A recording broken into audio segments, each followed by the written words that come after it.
رب زدني علما.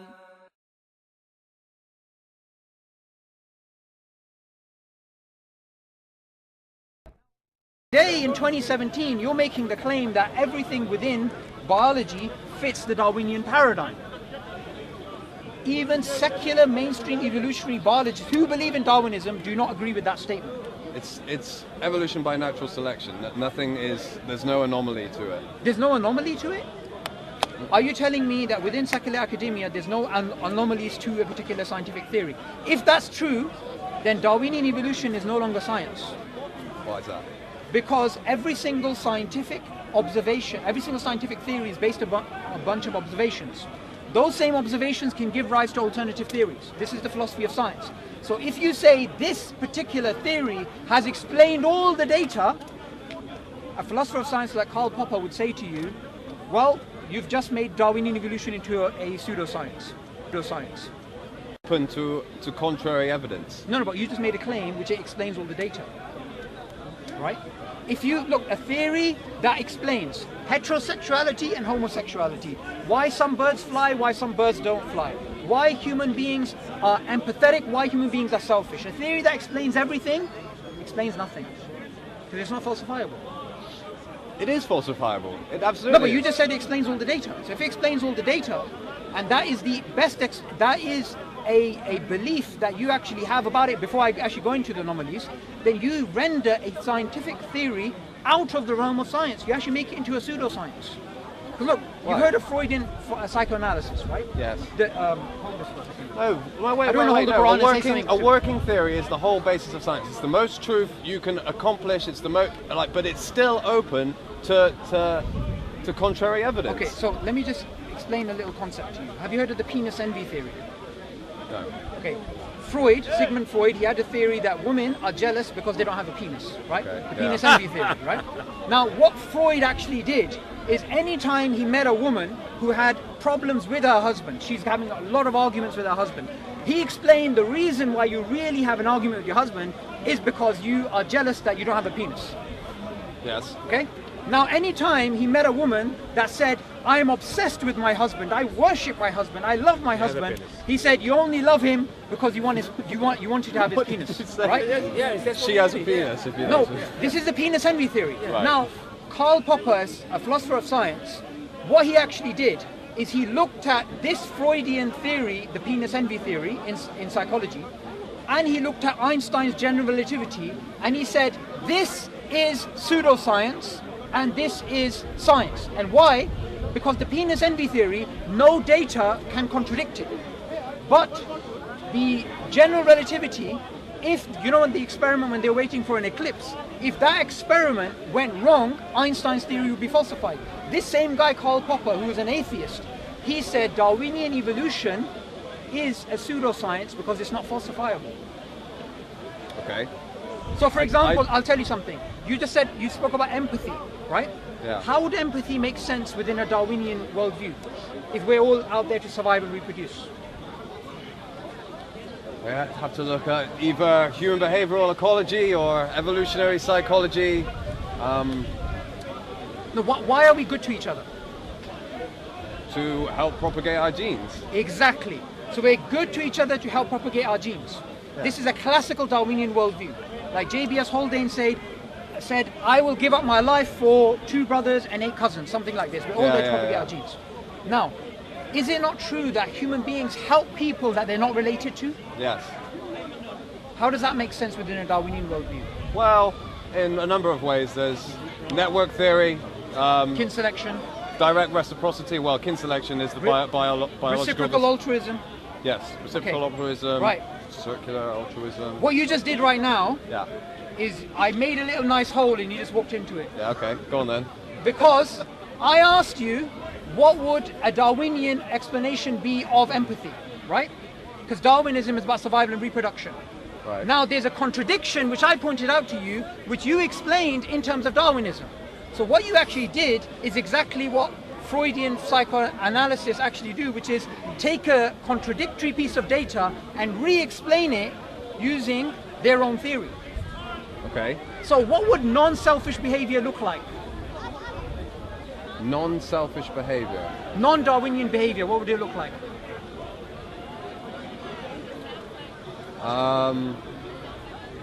Something that's out of the psychopathy. They exist. I know it exists, but you could call So it. I said, what does non-Darwinian behavior look like? Well, yeah, it's a maladaptive, which is still. There you go. That's still a Darwinian behavior. Yeah. What does non-Darwinian behavior look like? That's not selfless behavior look like? I couldn't say. Conceptually, it doesn't exist. Right. Why? Because Darwinian evolution and Darwinian academics have managed to explain everything, selfish behavior, sympathetic behavior, in terms of Darwinian evolution. So what they've done, actually, according to atheist philosophers of science, like David Stove, in his book Darwinian Fairy Tales, is explain a contradiction as a confirmation, and they can explain results which exist and which don't exist. So there's no way, conceptually, you can show that they're wrong. Right. So they're true by definition. Darwinian evolution is just true by definition. Therefore, it's pseudoscience. I don't think so. Well, you just did it. Why? I just laid out a little nice hole, Yeah. and I asked you to walk, and you walked into it. Which is, I gave you an empathetic piece of data, Right, but- and you explained it using Darwinism. Although empathetic behavior is an anomaly to Darwinian evolution. But it's not like one rule which dictates everything. It's a model where all pieces are working together. No, but you just applied that one rule, which is natural selection, working on your mutations, random mutations. It's a working theory. That's what it is. It's an all-encompassing theory. Yes. Because I can say, and do you know that within the, if you actually go back in the fossil record, there is a species X. I just brought out this box, species X. How did it come around? I don't know. Okay, that's good, because you don't believe in Darwinian evolution anymore. Wait, are you talking about the first organism or something? I'm All just- right. What's your species I'm X? just What is it? bringing you a box. Right. I'm telling you, where did this come from? I'm asking you, where did it come from? I don't know what you're talking Okay, about. then Darwinian evolution's false.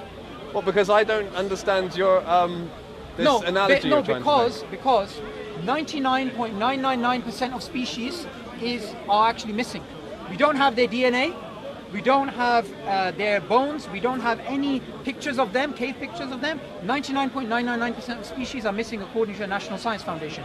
So if what you just said is correct, that I bought you a piece of data and you said, I don't know, therefore Darwinian evolution cannot explain 99.999% of the data. Why? Because it's not there. Yeah. Of course it can't explain data that isn't there. Yeah.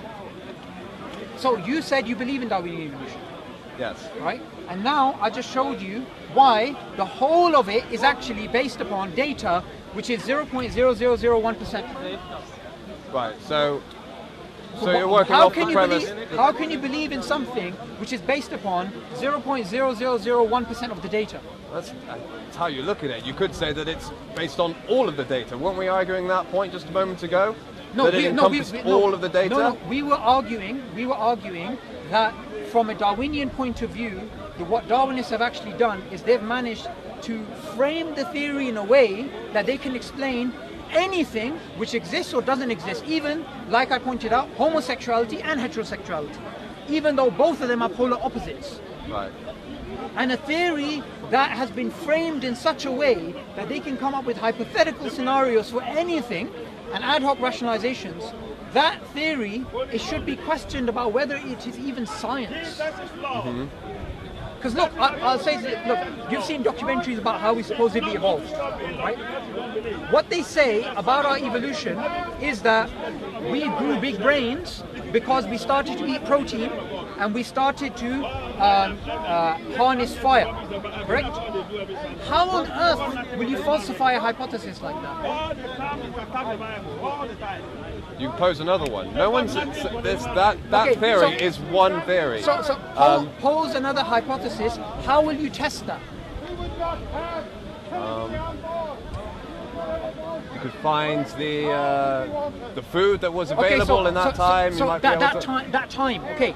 When was that time that human beings and chimpanzees split up? When was Let's say that about time? 6 million years ago. Sorry? 6 million years ago. 6 to 7 million years ago. Where did that? 6 million. 6 million. Okay. Where did you get that figure from? I was taught it. You were taught it, okay. Do you know one of the figures is 20 million, one of the figures is 6 million? Well, either one of them is wrong, lying, or from a different time. Okay, what's the 20 based on, what's the 6 based on? Where I'd have to see it. I mean, I'd have to peer review it. I don't know. Okay. Both of these are different interpretations of the same data. Okay. The way that science works, it's like a scatter graph, right? You've got a graph here. You've got a bunch of dots. You can make a straight line, a bell curve, a sine curve, a tan curve, an exponential curve. The same pieces of data can give rise to different alternatives. That's the way that science works. Well, they can be interpreted differently, yeah. Of course it can, because that's the way that science actually works. The problem with Darwinian evolution, the way it's actually taught, is it's taught like a religion. It's taught like it's something true.